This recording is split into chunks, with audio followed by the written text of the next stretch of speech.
Okay, so the combine's done. Yes. Pro days are pretty much done. Yep. Almost every prospect that you can name now, we have some sort of athletic testing. Exactly. Let's talk about how our rankings look currently. And maybe this is, I'm not going to say final, but this is getting close to final now as most of the pieces of the puzzle are coming together. Rookie in the 2023 Rookie Dynasty class Superflex rankings. What does it look like? We're giving you our top 28 to 30 or so, 5 tiers of players. Before we get into it, do us a favor, drop a like to show some support. Come on. Subscribe if you like Dynasty content. And I want you to comment down below, who's your biggest riser so far in this rookie class? And if you want access to our rankings, rookie rankings, Superflex, one quarterback, if you want access to our regular Dynasty rankings, best ball, soon to be redraft, That's right. go ahead and sign up using flockfantasy.com/land. If you use that link, use our code to sign up, you will get 30% off. And I can tell you without a shadow of a doubt that when the NFL draft happens, there's going to be a ton of updates there, and you are going to be prepped for your Dynasty rookie drafts. So, Badake, we're going to go tier by tier, 5 tiers from 5 to 1. So why don't you tell me who is in your tier 5? Let's get started there. Okay, my tier 5, I guess, but I'll give you a couple of names. I guess one guy in my tier 5 is Jalen Hyatt. Okay. I have him. I have him in there. I also have Jalen Hyatt. I also have a Kendra Miller in there. Okay. Yep. Kendra Miller. Sorry, I'm trying to find them. Okay. No, you're fine. I'm with you. You're fine. I also have. We'll probably see this one differently. Darnell Washington in there. Yeah, I don't have Darnell in my top 5 tiers. He's actually right outside of that top 5. Okay. And I think we're gonna have a for me a realistic conversation about tight ends during this video. And Yeah. I don't want to do that with Darnell, but I don't have him in my top 5. I would. If you do though, I'd be happy to. He's definitely the last player in this tier. So he's definitely on the edge. But let's talk about Kendra Miller for a second, by the way, because in our scoring grades, Badake, 10% of it goes into how a prospect athletically tests. Only 10%. Okay, that's not much. But for Kendra Miller's sake, for him not to be healthy and never have an opportunity to show himself as an athlete, like through testing, that hurt him not only in our grades, but also I would imagine personally that maybe hurt him according to the NFL. Yeah. You have all these scouts and all these teams who are full grind, balls deep into scouting. And Kendra, unfortunately, through no fault of his own, has no ability to really rise his stock during this season. I'm sure it's frustrating for him. But I will just say he is a running back that I like. I know that you like him as well. I do like him. If he lands in a very good position with good draft capital, absolutely things could change for him and he could skyrocket up boards. But right now, we don't have I think there's a disconnect right now between Dynasty people who love him and the real NFL community because we're not hearing about him very much. No.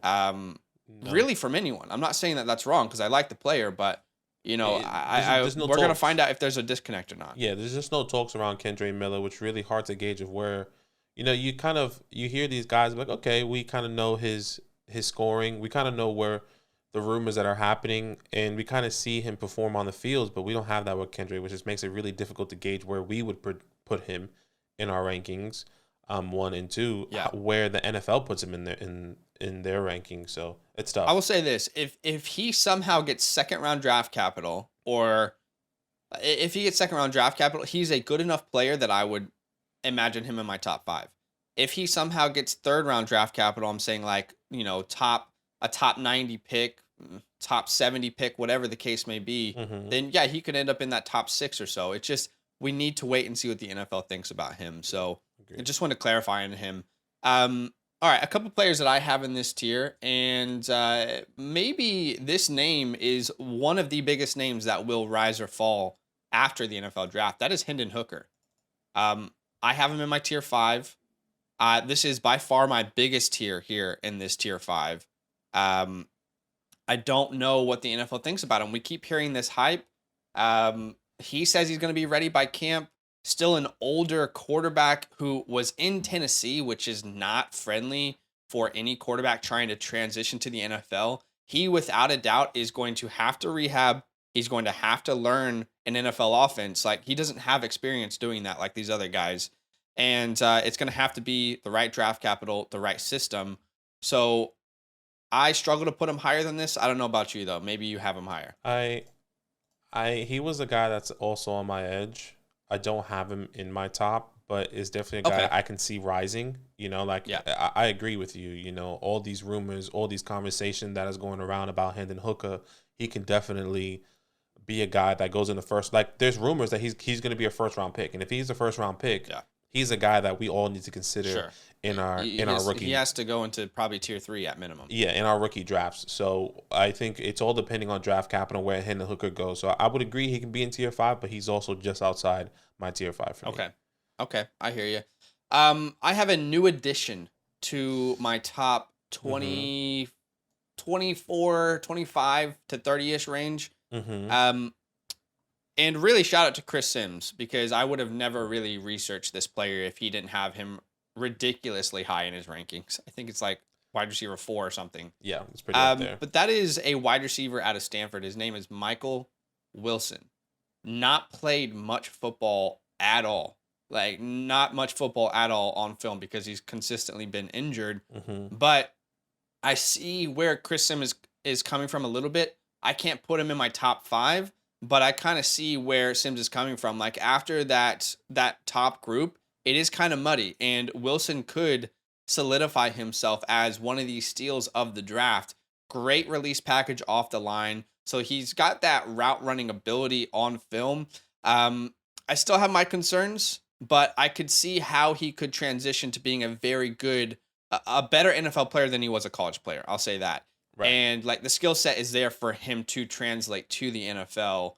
We just have to wait and see if, you know, like, if the team believes in him in that way. Because if he gets, like, there's talks that he could be a mid-second round pick. Yeah, he definitely needs to be higher than this. So it depends on what NFL teams think about him, but you almost see a little Michael Thomas to the game. Like, he's not someone who's like a 40 times going to blow you out of the water, but like that release package, he's able to get open pretty quickly, and kind of, you know, thrive against man-to-man coverage. So I like Wilson, and I just want to give him a little bit of love there. I don't know if you've researched much about him, but I watched some film on him recently. Yeah, I definitely looked into it because I know the community has been asking about him, but he's still outside, a guy that's outside of my top guys here, outside of my tier 5. Yeah, same. But yeah, I mean, you put the respect. I think if once again, if they get the draft capital, we're having completely different conversations. They're going to be going higher in different tiers, just to put a name on the map, essentially. Yeah, exactly. Just to put the name on the map. And when I look at my wide receiver rankings, he's currently 9. And, you know, I could see him going all the way up to 5 if draft capital ends up being what we want it to be. So Yeah, it could something be crazy. to take in place. I have, and I don't know where you stand, but I wasn't able to move Kayshon Boutte up or down since we last did this video. He's still here in tier 5 for me. Yeah. Honestly, I would, like, at this very moment, I'm betting on Kendre Miller over Kayshon Boutte without knowing draft capital. Just if I'm being like 100% honest and transparent, I'm betting on Kendre Miller over him right now. Both have their issues coming into the draft. Boutte's feel like bigger red flags to me personally. Like, these are guys that you're probably looking at late second, early third in a super flex, and Kendre would be the one right now without knowing draft capital that I would bet on. Yeah, Kayshon Boutte is a guy that last time we did this video, he was in my tier 4. So he does go down to my tier 5. So I definitely agree there with you. It's so disappointing. Didn't really help himself out at all in any way in his pro day either, still, at least from what my understanding, in my research. So it's crazy that, like, he was a guy that was going to be a top 5, one of the top 5 wide receivers, and now he was supposed to be wide receiver 1 this time last year. And now look where he's at. It's just like, hopefully, what was the silver lining for me, though? You know what the silver lining was for me? Because I remember you and I were, because we talk about college football season when it starts on this channel, right? And we were talking about Kayshon Boutte, you know, first couple weeks of the college football season. And our belief was that it's most likely quarterback play. Jaden Daniels was not, like, he wasn't really accurate at Arizona State. He's more of a rushing quarterback. But the more film I watched as the year went on, and then a week ago I watched some Malik Neighbors film, I'm like, honestly, Malik Neighbors is just a better prospect. like Kayshawn just was beat out by a better prospect in Malik Neighbors. I don't Mm, think Jaden Daniels should have had that much on his shoulders that we were kind of placing on his on shoulders his anyway. shoulders. But Right. I still like Butte, but man, the NFL is going to have to show us that they love him for us to believe in him. Yeah. Because he's given us every reason not to. It's Our like team's gonna red take a flag, shot. red flag, red Yeah. flag. It's like that girl that you fell in love with in high school and she like doesn't treat you right. She's like every red flag in the book. No, you're but like, I no, still love her. no, But I she- still love her. Yeah, I remember though. I remember when she treated me like this. You know. Okay, Funny. so after Kendre, I have Tank Bigsby. Okay. And you know, I will say this: there is a tier for me, Badake, and you guys would know this if you are with us over on flockfantasy.com because I just updated my rankings. You'll be able to see them. Yep. There's a tier for me from. There's like almost there's 8 running backs in the same tier is what I'm trying to say, and those running backs, just specifically running back like rankings alone, not like collectively, but in those specific running back rankings, all 8 of those running backs I could see drastically moving up or down depending on draft capital because I like some, I believe in others. I want to see if the NFL believes in some of these other guys. I am not as intrigued by others like Tank Bigsby and Kendre Miller, but again, if the draft capital is there, they're good enough players to move ahead of other guys. Yeah. Like, I feel like RB4 almost a 12 is like very open for debate, in my opinion. I would agree there. And Tank is actually a guy I have in my tier 4. I have Tank significantly higher than you. Okay. I'm pretty sure in our rankings. He's my RB11 right now. Yeah, he's my RB7. So again, in that tier for me though, where like, yeah, he could I be as agree. high as 4 I agree. if draft capital goes right. But right now I have him at 11. Mhm. I think I prefer other prospects. Yeah, I would definitely understand. I can definitely understand why you would prefer other prospects. I think, Tank, I feel he just looks like the guy that can get a role, right? And I'm not saying that's why I have him ranked so high. I do like his film. I like this tape. I like the way he runs. He's a big bulldozer guy that I believe can come in and contribute to a team. But I think he also has the build that maybe NFL teams are looking for to try and solidify. What if he does get drafted to the Bills, takes over Damian Harris, right? Then the whole conversation is different because of the role he can play on Can a I team say like something that. controversial? Mhm. He's not a better prospect than Damian Harris. Maybe, but if he does get Now, better draft today's capital, version of Damian Harris, hard to say, but but I'm just saying, like, if he gets a role like a I get Damian you. Harris, I think we all have Sure. a different conversation. But I agree, he can have that role, or he can just be a guy that's just the backup. he That almost is just feels like the potential to be a Zamir White or Brian Robinson this year. yeah, Like and that's that what could I be would it. put the range of outcomes as. That could be it for sure. So I do have him in my tier 4. Not a guy I'm willing to argue with personally. Okay, well, how maybe about there's this next somebody guy? You're else. probably gonna be willing to argue for him. I have Chase Brown in my tier 5 as Okay, well. so then let's flop that. Let's change that because Chase Brown is definitely not in my tier 5. Once again, another guy I really, really believe in, had a really great pro day as well, pro day and combined. So I think he's a guy that's definitely going to be getting a role, definitely that going to be succeeding and finding that draft capital. Hopefully, I would say 3rd round draft capital for me is fantastic. Ran a 4.43 40. He's a guy that knows how to handle a workload, I think, and I love it. I hear you, man. I hear you. And what I struggle with Chase Brown is, and it's not just this. It's going back to originally scouting these players and saying to myself, this is not a workhorse in the NFL. This is a workhorse for college, but he's not a workhorse in the NFL. I kept saying that to myself. But I will say, as an athlete, he tested incredibly. If you look at relative athletic score, his composite speed grade was elite. His composite explosion grade was elite. The size is the only thing that's kind of holding him back from being a really, really elite prospect at the running back position. 5'9", I think 209. 209, yeah. Exactly.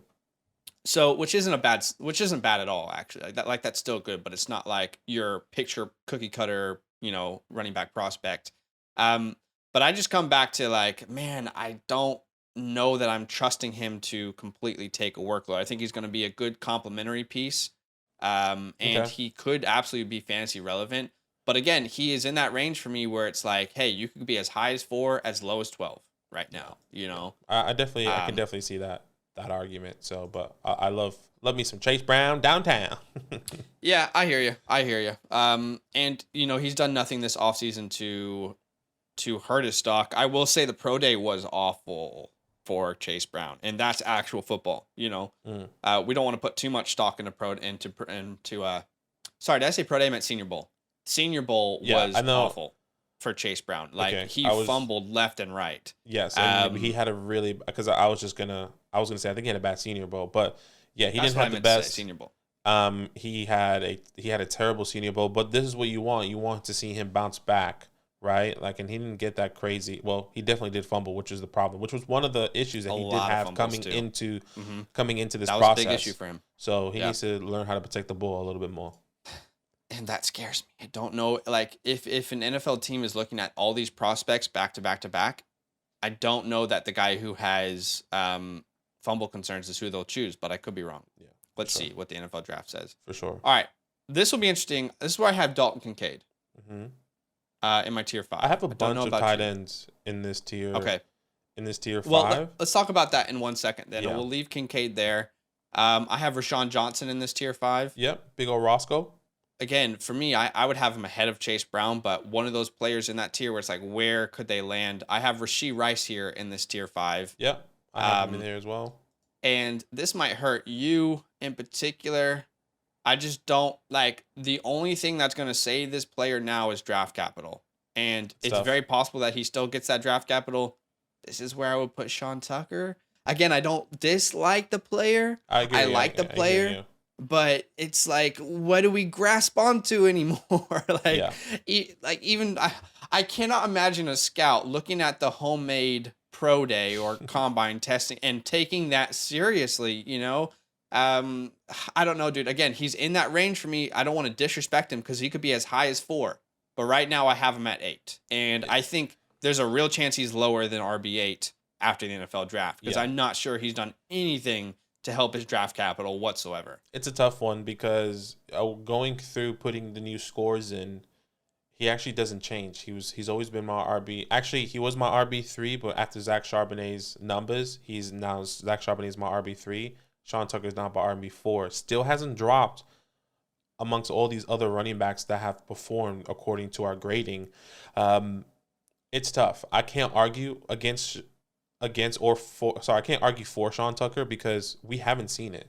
He's been injured. There's that injury. It's kind of like Kendrick Miller. You hope that he can get and be this guy in the NFL and get the draft capital, and that's what I'm hoping for now for Sean Tucker. I saw the film. I like the film. The film I think is significantly better if we're comparing, I guess, the situations versus Sean Tucker and Kendrick Miller. I think Sean Tucker is significantly better in my personal opinion. And I hope that NFL teams can see that in Sean Tucker. But now it's just like, well, I really hope he gets 3rd round, even 4th round draft capital now, just so he can be somehow fantasy relevant. So yeah, it's almost tough. feels like you're Jerome Ford this year. Yeah, and that's so frustrating because it's just so frustrating. So what tier do you have him in then? I have him in tier 4. But the reason why I have him in tier 4 because he is my RB4, right? Like he's up there. He's a guy that like I really trust and believe, but I can't argue because I don't have nothing to argue with, right? So sure. So you're fine with him in tier 5. I'm happy with him being in tier 5. Okay. Like if you wanted to advocate for him, I'd be happy to. I got nothing to advocate for. I hear you. I totally hear you. I get it. This is where my tier 5 would end. You have other tight ends here. Actually, I'm so sorry. I had one more player, and that's Luke Musgrave. That's my bad. I had Luke Musgrave. I had him right by Hendon Hooker. This is where my tier 5 would end. I don't have Darnell Washington in this tier 5. You know, the more I think about it, let's just say tight end specifically. Tight end's hard to gauge. That's what I would say right now. Difficult to gauge. And the more I think about it, I would rather hit on a running back in the 2nd round than a tight end. I mean, you're looking at Dameon Pierce's value right now within the community, who was for almost everyone a 2nd round pick in Superflex rookie drafts. He's much more valuable than Trey McBride. And Trey McBride, again, didn't have a chance to really show himself. But that is the nature of the rookie tight end. That's just the nature of. It's very rare that a tight end comes into the NFL and just dominates from year one. And then you look at cases like Pat Fryermuth, who was a very good prospect. He dominated from year one, and he's still not even worth anywhere near a first round pick. So I have been more and more, as much as I love these tight ends, I think it's an incredible class. I've been moving them slightly down my board until we see draft capital in favor of some of these running backs that I like. And I think that's the hard part, because with the draft capital, I know the depth of the running back is good, but the talent of the tight end class, I think I would say, they have the edge. That's what I would say.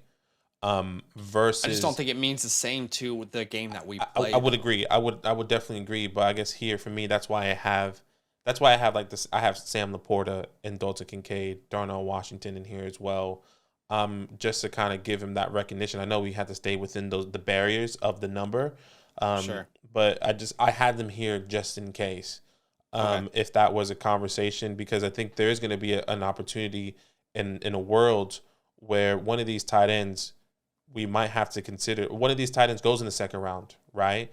And one of these running backs goes in the third or fourth round, and we're like, okay, well, no, I hear you. Do we wait on the tight end for the year or two, or is this running back going to be irrelevant in the year two of the tight end? But you'll find out on the running back way quicker than you'll find out on the tight end. And exactly. I think that's what's difficult is like you have people who have held Cole Kmet for how many years, and we don't even know if it was worth it. It's so annoying. We're thinking Trey McBride breaks out, but there's no guarantee, and his value hasn't improved since the rookie draft last season. Yeah, it's difficult. But I hear you. I personally wouldn't have Darnell Washington or Sam Laporta in this tier, but I'm happy to leave them there for sure because it's a difficult position to be in. I do have one guy. He's in my very first player in tier 5, which I know you're probably not going to like before we move on, and that's Devin Achane. With the rankings, with our system, he has fallen. Did his pro day, which is when I say fallen, like other people just outperformed him, I guess, in our score, and he's just fell, right? Like he didn't go down in my rankings. Like his number didn't go down. The averages of other players went up.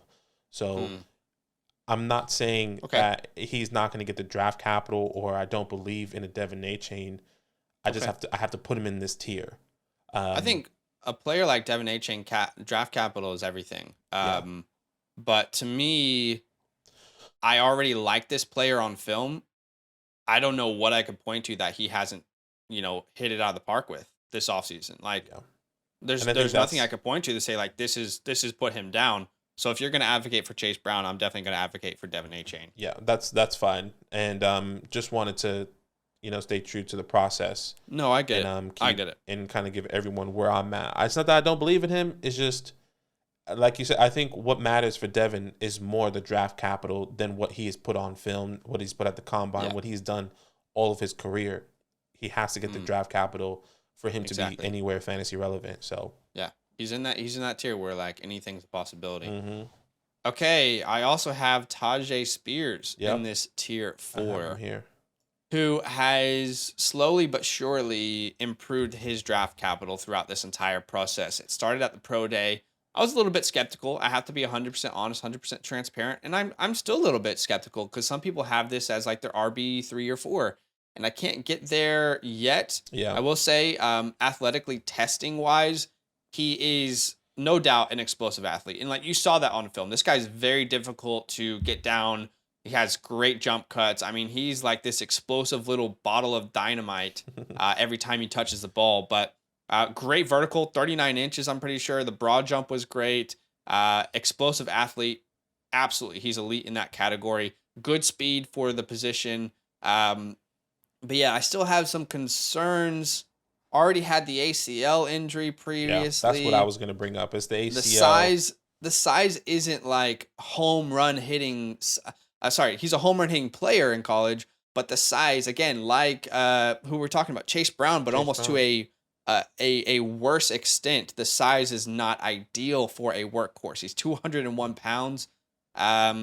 But I think he's a good enough player to overcome that size, like a couple other guys in this class. Anyway, this is as high as I could put him. Yeah, I definitely have him here as well. And this is what we were hoping and expecting for like Deshaun Tucker, right? Probably or the guy that's maybe feels a little bit undersized but has a better overall like a speed grade or something along those lines, right? We just didn't we're not able to see that. Yeah. So yeah, I agree. I have him in my tier 4. Yeah, I'm happy with that. And again, one of those guys who his ceiling is running back 4 for me. There's a freaking mosquito, man. You know Australian mosquitoes. It's a big Oh one. this thing is huge. It's a big one. If I smack that thing, blood's going everywhere. Oh my god. Okay, I'm trying not to get bit by him. Australia. Okay, this is where I currently have one Zachary Evans here in my tier 4. Personally, I'm and I got roasted by one of our streams for saying this. I don't care. I'm holding by what I truly believe in a player. For me, Zach Evans tested more than okay. I was very happy with the results that I saw from Zach Evans. His what was it? His agent actually on Twitter replied to someone because they were like, "Hey, how heavy is Zach Evans? Did he weigh in at the pro day?" His agent replied and said he's 208 pounds right now. The source, his agent. So he's 208 pounds right now at 5'11". Good broad jump. To me, the 4.45, which was unofficial, which Ole Miss reported, or the 4.5, whatever you want to put it at. Right. I personally believe that is a more than okay score. And I keep saying that I feel like we're in this season right now where people are like putting so much into a 40-yard dash time. As if 4.45 is not a good time for a running back prospect. I said this on one of our streams. I said, name your favorite running back right now for fantasy. I guarantee you they probably didn't run faster than a 4.45. There might be like 2 or 3 guys who are starting running backs right now who ran faster than a 4.45.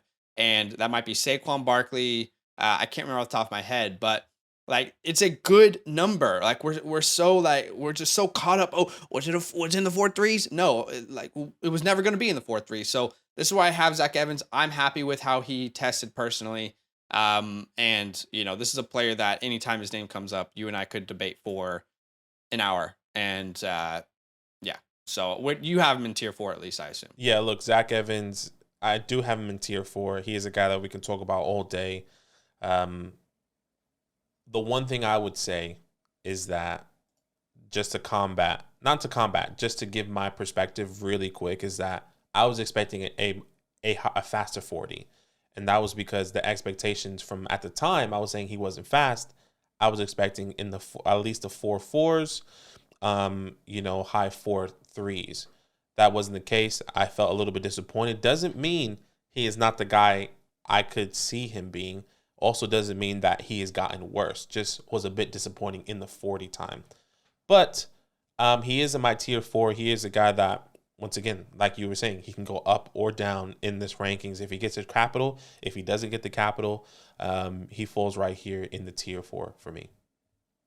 Yeah, I'm just gonna avoid going down that road because I don't understand. But let's at least agree he's tier 4 and be happy with that. Yeah. All right, the next player that I have here is Josh Downs. Brother Downs. And I think Downs actually performed pretty well. I think like after Pro Day and Combine, I think we got a really good puzzle piece here in Josh Downs. Tested pretty well. I think what's really holding him down as a prospect is the size. He's 5'8", 171 pounds. But if you look at his composite explosive grade, like it's elite. If you look at his speed grade, apparently it's elite. But I think that has more to do with like the 10-yard split, which, for a receiver, I'm not going to say the 10-yard split is more important, but it is more important to show that you can get off the line and kind of like get into your route. Yeah. And then pretty good agility grade. So I think what's really holding him down as a prospect is probably the size overall. But he's definitely a name that like, hey, if the NFL's in, I'm in. Like that's how I feel about him right now. Yeah, Josh Downs is a guy that I actually have in my tier 3. He's my wide receiver 4 currently. Okay. I just think that what is hurting him, like you said, is the size. People are saying he's 5'8", 171 pounds. Well, he is. That's what he. Yeah, that's what I'm saying. Like that, they're saying, well, he's done everything well, but he's just too small of a receiver. I think he can definitely he can definitely take his talents to the next level without a doubt. Can he be this, massive receiver that's going to be getting, the Stephon Diggs numbers, the Stephon Diggs targets, that type of Right. expectation? Probably not. But I think he could be a low end wide receiver one, high end wide receiver two, where we're saying, damn, I can't believe this guy's 5'8", 171, and he's doing all this. I have, not saying you don't have respect, but I guess I have a little bit more respect in the fantasy community for Josh Downs, because I saw it on tape. He has great hands, great contested catch. He can get off the line, like you said. He great separation. So I have him in my tier 3 right now. Yeah, I mean, look, I'll say this: like many people try to use Tyler Lockett as the comp for any undersized receiver they like out of college, right? And typically, like the production that receiver has just doesn't stack up. Josh Downs, his production definitely stacks up to that comparison. I'm not saying it is a perfect comparison, but I hear you. I will give that to you. I will just say that I don't see him in my tier 3 because of the other players in tier 3. Other players, yeah. Like the other players who are in tier 3, I don't think Josh Downs is anywhere near their value, but we'll leave it for now and we'll address it later. Yeah. And then we'll see if we agree or disagree with each other. Mm-hmm. Okay. The next player I'm going to talk about, there's not really been any buzz. Oh boy. That I have heard, unfortunately, about this player. Had an okay Senior Bowl, okay combine. Like as an athlete, he is a good athlete. He's not elite. And I will just say, oftentimes, some of the best receivers in the NFL are okay athletes. They're not elite athletes. Like just gonna put that out there. So again, sometimes we overvalue. That's why it's only 10% of our grade. But outside of Hendon Hooker, this player has the most to, like Hendon Hooker has the most to gain for me in my rankings. Xavier Hutchinson has the most to lose. And when I say he has the most to lose, I'm saying like could fall out of like even being in tier 5 maybe for me. This is a player that I'm holding on to with all hope. And the last bit of hope that I can grasp onto is that the NFL drafts him at least in the 3rd round. That doesn't happen. It's going to be really difficult. And I just want to say that I fully am aware that this might be too high, but I need to hold to my guns until I'm proven wrong by the NFL. And then I will graciously cede to the community and say, okay, we can't take him this high anymore. Yeah. And honestly, looking at the rest of like tier 4, I'm probably taking all those guys over Xavier Hutchinson. So maybe I'll put him at the end of my tier 4, but this is where I would put him currently. Yeah, I hear you. And we both like Xavier Hutchinson. He is probably the guy we have a lot of hope for, a guy that we really hope and believe that he can take his talents to the next level. Once again, draft capital significantly important on how we're going to view him and where he could potentially be, what he could potentially be. And, he didn't have the best score, RSA score. It was just all average, unfortunately. I felt like he could have exceeded those scoring. It's all like, it's in the good category. It's above average, but it's not certainly elite at all. Elite at all, which is also very concerning, which kind of... Not to me, though. Maybe, that's what I was trying to say earlier. Not to me. Like, a lot of good wide receivers in the NFL that you and I love had probably okay testing. Yeah. I guess it's like, okay, does he have to go in the next hurdle? And, like, he may not get the draft capital, but he's going to show it once he gets the opportunity. And is he going to get the opportunity, which is the tough part. Yeah. Okay, so after his ridiculous... I'm not going to say historic, but damn good pro day, Israel Abanikanda has now put himself near the top of tier 4, if not the top of tier 4 for me when all things are said and done, if not into tier 3 if the draft capital is there. But this man at 5'10", 216 pounds, like that is the NFL is like, that's what the size we want. 5'10", 5'11", 215, perfect. That's great. We love that. Then he goes out and he runs a 4.39 unofficial at his pro day. you got to kind of give, maybe it's a 4-4 flat, whatever. Very impressive score. Good 10-yard split, good 20-yard split. Vertically, he would have been the number one running back at the combine. His vertical was 41 inches. And he's nowhere near the prospect that Breece Hall is, but athletically, he tested very similar to Breece Hall. Like the film, miles apart. But as an athlete, you see some similarities there. So this is where I would put Abani Conda. My comp for him has always been Cam Akers. And I still see a little bit of Cam Akers. And I think this testing is kind of proving that. Yeah, the testing is phenomenal. It is wild that my guy is 216 running a 4.39. I think it is crazy in my mind that he can move that fast, being that big. And yeah, he is Izzy's a guy, bro. He's a guy. I mean, I can't say much more. He's gonna get the draft. I think he will get the draft capital, and he will be fantasy relevant. Yeah. And we're gonna be like, damn, I can't believe we were so low on him, even though we had him like in the top 8. He's my RB4 right now. I'm not sure how much higher I could put him. Yeah, like he's not gonna go ahead of Charbonnet or Gibbs. He's my RB6. Like, he's my RB4. I don't think I could put him any higher than RB4. Yeah, so is really exciting to see that, and I'm excited to see where he's going to land. I mean, I can definitely see him going into tier 3. Sure. Coming here very soon, maybe in the NFL draft or whatever the case may be. So let's see.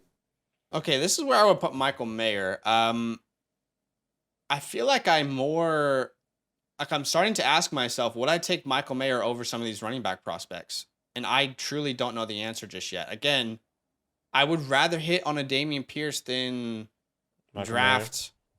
Mayer. You know, Michael Mayer's a better prospect than Trey McBride, but like it's just like I'm gonna know with these 3 guys straight away if their value in Dynasty raises. I hear you. I think that's where I would stand today, right now, putting Michael Mayer there. He's in this tier for me as well. Yeah. One thing I would say is he just feels right now to me. He feels a more fantasy ready tight end that we've seen in the last couple of years outside of Kyle Pitts, like in the Pat Freiermuths. I feel like he puts himself in that tier to where we're not questioning that he's going to be fantasy relevant. It's when he's going to be a top 5 tight end. That's how I'm seeing him. Okay. Which I would agree. Like, yeah, you see all these other guys running backs and you're saying, damn, like I probably want these guys because they can change my team right now.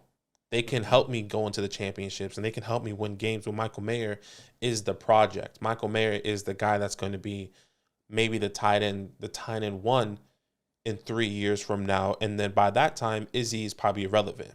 Right? Maybe we're hoping that he's getting ready for his second contract, right? What span of Dynasty do we play? Like thinking that far ahead is tough, I think. And I would definitely understand that. I guess that's how I'm viewing Michael Mayer. Okay. And I'm viewing these tight ends because I think their value and their projections, my projections of them and how they're going to be fantasy relevant is going to be significantly more. See, I'm still all aboard. Let's say Michael Mayer has best case scenario. He has a year just like Pat Freiermuth. Is anyone going to give you a first round pick for him next year? No, I don't think so. That's where I'm standing. You know, I would say on the Cowboys, somebody would. Best case scenario, that is a dream spot for the tight end right now. Best case scenario going to the Cowboys, I think somebody would because of the high powered offense that Michael Mayer is projected to be going to. Where Pat Freiermuth at the time, it was a little bit difficult because it was Big Ben and then it was going to Kenny Pickett. What's going to happen, right? Sure. So let's head into tier 3 just for the sake of time here. But I hear you. I definitely hear where you're coming from. This is why I find it really difficult to put Josh Downs here in this tier 3 because I don't think he is... Like, this is where I have Jordan Addison in my tier 3. This is where I would have Zay Flowers, who is my wide receiver 3 in the class. This is where I have Zach Charbonnet. This is where I have Quentin Johnston, who is my wide receiver 2. And this is where I have Will Levis, who is my quarterback 4. Okay. Like, if I look at these players here in tier 3, there's just... Josh Downs is... I'm not considering Josh Downs over any of those players right now. Now, maybe draft capital will change that, but, like... I struggle to see a scenario in which Josh Downs is more valuable than any of these guys after the draft. Right. Like, I think I'm asking myself, if Abanikanda goes in the second round, do I want him or Josh Downs? If Michael Mayer goes to the Cowboys in the first round and Josh Downs goes to the Panthers in the second, do I want him or Josh Downs? You know, if Tajay goes to the Saints in the second, do I want him or Josh Downs? But Addison, Flowers, Johnston feel like a lock for the first round. I have not heard really anyone talk about Downs being a Downs in the first round first pick. round. I would agree there. I would definitely agree there, and I can definitely see the argument. I'm happy. So yeah, I mean, again, like I have Josh Downs. I have him right here, right behind Abanikanda. But I don't know. I want to hear you out, but I also like wanted you to see my perspective. Like, maybe you see Josh Downs differently, but I don't see him as a caliber of prospect as these players. He is the last player in this tier 3. Right, but I'm trying to hold true to tiers personally, and it's like the group of players I'm considering when I'm on the draft board. Yeah, I'm not considering Downs at the 107.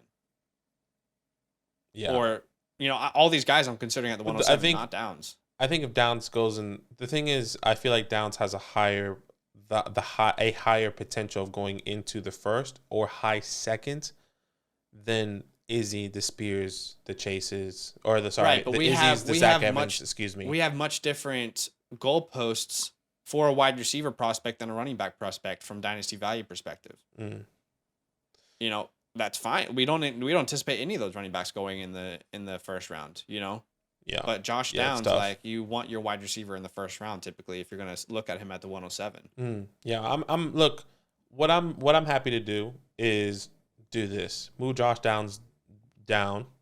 Okay. And then I think where I would put Quentin Johnston, because he is my you want to move him up?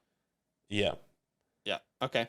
No, that's fine. And that makes sense, and I definitely agree with everyone else in that tier 3 that you have there. You know what? Let's just meet in the middle. Let's be happy. The more, like, Johnston has only fallen down my board as I learn more about the prospects, but I understand. To me, I just feel like JSN is wide receiver 1. I feel like we got, like, you know what I mean?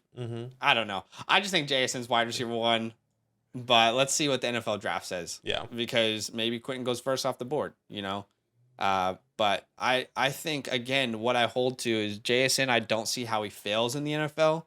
Quentin Johnston, I'm not saying he will fail, but there's the bust percentage of Johnson is very high compared to JSN, in my opinion. Sure. I can definitely see that argument. I think that's why a lot of people are arguing for Quentin. So I see both perspectives for sure. Yeah.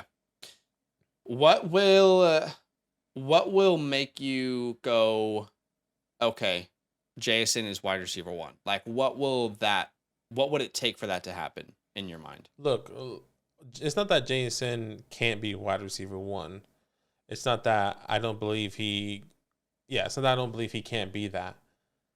I think I like where Quentin is in a body frame and what I see his overall ceiling being. And Jackson Smith and Jigba, they're both, decimal points ahead of each other, right? Like, decimal points next to each other. So if you go look at our rankings, and you can check that out if you are a member with us, well, not a member on Patreon anymore, but on Flock Fantasy, you can kind of see all of our gradings and the points of how we grade these players. They're minuscule, right? So I think I personally like Quentin Johnston's body build, overall athleticism over Jackson Smith and Jigba. Does Jackson Smith and Jigba not have all those things that I just said for Quentin Johnston? Absolutely. He does have all those things. I just think Quentin has the edge with his builds, has the edge with his frame, has the edge with what he has done. And we saw the 1 year with Jackson Smith and Jigba, which is fine. I'm not discrediting that. I'm saying we also saw a second year with Quentin on a much worse offense, and what he has done with that, with not a quarterback that's probably not gonna get drafted, either go undrafted or go in the 6th round. I think that speaks, for me, that is really great, because if he goes to the Chargers with Justin Herbert, I don't understand how we don't think he can be wide receiver 1, right? Sure. I mean, It's just like if you because of put the him in bust. like the perfect Yeah, spot, you could exactly. say It is. that It about is the anyone. perfect But spot, and I think that goes. That would be the same, at least for my eyes, the same said for Jackson Smith, right? If he goes to Chargers, he's wide receiver 1, no doubt mm, about it. I'm not disagreeing with the community. yeah. I just like the overall build, the overall Hmm. my belief in Quentin Johnston, So and maybe the numbers. And I would say this. I would definitely say this because I know a lot of people have been asking. On paper, Jackson Smith and Jigba and what he is done, what he did in 2021 is significantly better of Quentin Johnston's whole collegiate career, right? I would completely agree with that. But he just has CJ Stroud, which I believe gives him a significant edge. And maybe I'm not saying he's not talented. I'm saying that is skewing what we're seeing in Quentin Johnston and all the negativity that we've seen in the history of the TCU, which the history is just 2 wide receivers, right? sure. So that's the hard part. That's the hard part for me. Yeah. Um, I mean, just to kind of counteract that, I mean, we're talking about size now. You don't need to be 6'3", 210 to be a wide receiver 1 in the NFL. Like some of the best wide receivers in the NFL right now aren't over 6 foot. They're not over sure, 190 pounds. sure. Um, so I hear you, but like, I think what's weird is like everyone who, and I'm not saying just you, because there's a lot of people out there, everyone who was like Quentin is wide receiver 1, they were kind of holding on to like, wait till you see how he tests. And like, it was the opposite for JSN for people. It's like, probably not going to test well. Jackson tested incredibly well. And I Mm-hmm, think Quentin didn't disappoint me, but he disappointed some people. So I don't mm-hmm. know. I feel like, I don't know. I think Jason's wide receiver 1, but let's just move on. I hear you. I hear Sure, where you're coming sure. from. And once again, I'm just gonna say it's minuscule. Don't think that I have Quentin Johnston superior, as in like he is points and points ahead of Quentin Johnston. It is Yeah. like it is 1 point. It's 1.0, and Quentin Johnston is 1.1. Like that's how minuscule it is. Okay, so Okay. like don't overthink it when people. Sure. I guess for the community, not you, because you can kind of see my ranking. So Yeah. All right. I got Jahmyr Gibbs here just for the sake of time. This video has actually gone way over. Yeah. I got Jahmyr Gibbs Yeah, in he's this there as tier well. 2. And honestly, I could see like Zach Charbonnet joining him at some point. I just want to say that. I have them Mm-hmm. very similarly ranked in my Mm-hmm. running back alone ranking. So I think Charbonnet could jump a tier. This is why I have Anthony Richardson.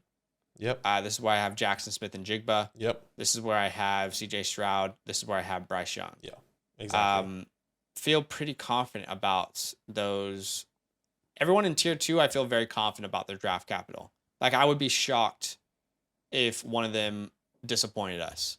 Like Mm-hmm. Jahmyr Gibbs probably late first to mid second. Johnson should be first. So should JSN, and those 3 quarterbacks should be top 10. I would say one thing I would say is if Will Levis does get that draft capital, I think he's tier 2.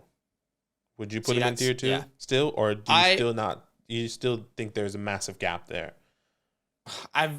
Here's the thing. I've never said that there's a massive gap. I have said the reason that I'm known as this Will Levis hater is because people had him as the quarterback 1 in this class, Mm-hmm. or people had him over Anthony Richardson, and that was what I had a problem with.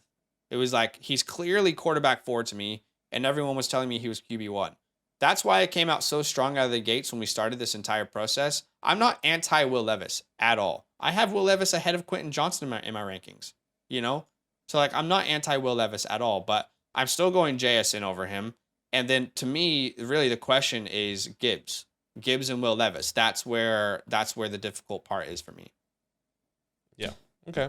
But I mean, look, I think one thing I would just say is if Will Levis goes in the top 7 picks, I think everyone is going to be reevaluating how Sure. they're going to have to draft, because I don't think you can just pass a quarterback. If the Colts take him at 4, I think a lot of people are still going to take a lot of people, I would say, could potentially be taking Will Levis over Anthony Richardson. Would I do that? Probably not, because I did move him down. I'm talking about Will Levis. So it just really depends. Yeah. It just really depends on how you view Will Levis. And I think he's talented enough to be a starting quarterback in this league. I think he is a threat with his legs and with his arm. Yes, he has a lot of things to improve on. But I think I think the community is just getting very, very misled by what the combine has shown and how Anthony Richardson can use his legs for a fantasy purpose. I think both of these guys could be in the league for a very long time. I just think Anthony Richardson ceiling in my eyes is ceiling of failure is higher than Will Levis to me. I see the opposite way. Yeah. In fantasy specifically, Anthony Richardson can be a bad quarterback and he can still be great for your fantasy team. But the thing is, like, without a shadow of a doubt. But Will Levis, there are still major question marks on if he can be a good fantasy quarterback. But both of them have question marks on if they can even be a starting quarterback in the NFL. Mm-hmm. But like I mentioned, I have Will Levis over Quentin Johnston. To me, it's Jahmyr Gibbs or Will Levis after the NFL draft. That's my conversation. But there's probably not a scenario in which I'm putting Will Levis over Anthony Richardson. Right. Yeah. I can definitely see that argument. Just, I think we'll be surprised. I think a lot of people are going to be surprised. But like, he's already going in the top 7 of Superflex drafts. Like, how high do you want him to go? I'm not saying he should go higher. I'm saying I think a lot of people, once we see him on the fields and how he performed, okay, this is what I would say. If Anthony Richardson has a season like Justin Fields this past year, on the Colts specifically, but he can't pass the ball, that's a problem. But if Will Levis can pass the ball and is not a guy for fantasy, then the longevity of Anthony Richardson I don't see that continuing. Will Levis is 24 years old. He's been a multiple year starter. He damn well better be able to throw the ball well. Anthony Richardson is 2 or 3 years younger, mm-hmm. 1 year of experience. Yeah, I'm still going to bet on Anthony Richardson in fantasy football. And I would agree in fantasy for the legs. I'm not saying that. I'm saying I just think the lifespan of There's Anthony much Richardson, more grace, in my opinion, for A-Rich developing than there is for Will Levis. Because he only played 1 year. And he's 2 years younger. Yeah. And Will Levis was in this NFL Pro Ready offense. I mean, I would just say with no talent, with no offensive line, with no one. I mean, I don't know. I mean, this conversation Robinson. Can be a long thing, but who did Anthony Richardson have? Tell me. Okay. Yeah, I don't feel like we should keep going because this is just going to go forever, but I'll say Anthony Richardson to me has he can be I'm an mediocre passer by far and still be a committed to by the team without a doubt in my mind. And I'm not anti Anthony Richardson. That's why I will say I'm not anti Anthony Richardson. I'm not saying that he's not going to be fantasy relevant. I'm saying I see a pathway where we are skewed, where the community is skewed because of what he can do with his legs, and not a team not committing him with the longevity because he can't fix his passing problems. If a team drafts him in the top 5, they're committed to him long term. And the same thing with Will Levis. But people don't believe that. Okay, that I'm not saying I don't know you. Who's saying that? I'm not saying you. I'm saying people don't believe that. People saying if Will Levis goes in the top 7, if there's people out there who feel that way, let us know in the comments below. People say if Will Levis goes in the top 7, I just don't see how a team is going to continue investing him for the next 4 years. I've not heard anyone say that. So it's been all over. I mean, I've seen it on Twitter, on my Twitter feed. Maybe mine's different. I don't know, but. I don't know, dude. I don't know. Like this video is already so long, but I mean, I hear you. I've not heard anyone say that. Maybe I'm not looking at the right places though. Yeah. And then we still would have Bijan Robinson on his own at the top. Absolutely. Okay, that is it for today. This video went way too long. Way too long. Hopefully you enjoyed it, enjoyed the conversations. If you made it all the way here, I want you to tell me the best TV show that you've watched so far in 2023, because then I'll know who the real OGs are. Do us a favor, drop a like, show some support, subscribe if you like Dynasty content, and we'll see you guys in the next video very soon. All love. Now that those idiots are done talking, who needs some rankings? Hell yeah, I need some rankings. Then use promo code LAND, LAND, for 30% off any membership at flockfantasy.com. Oh. It's so easy, even your grandma could scan that QR code right there.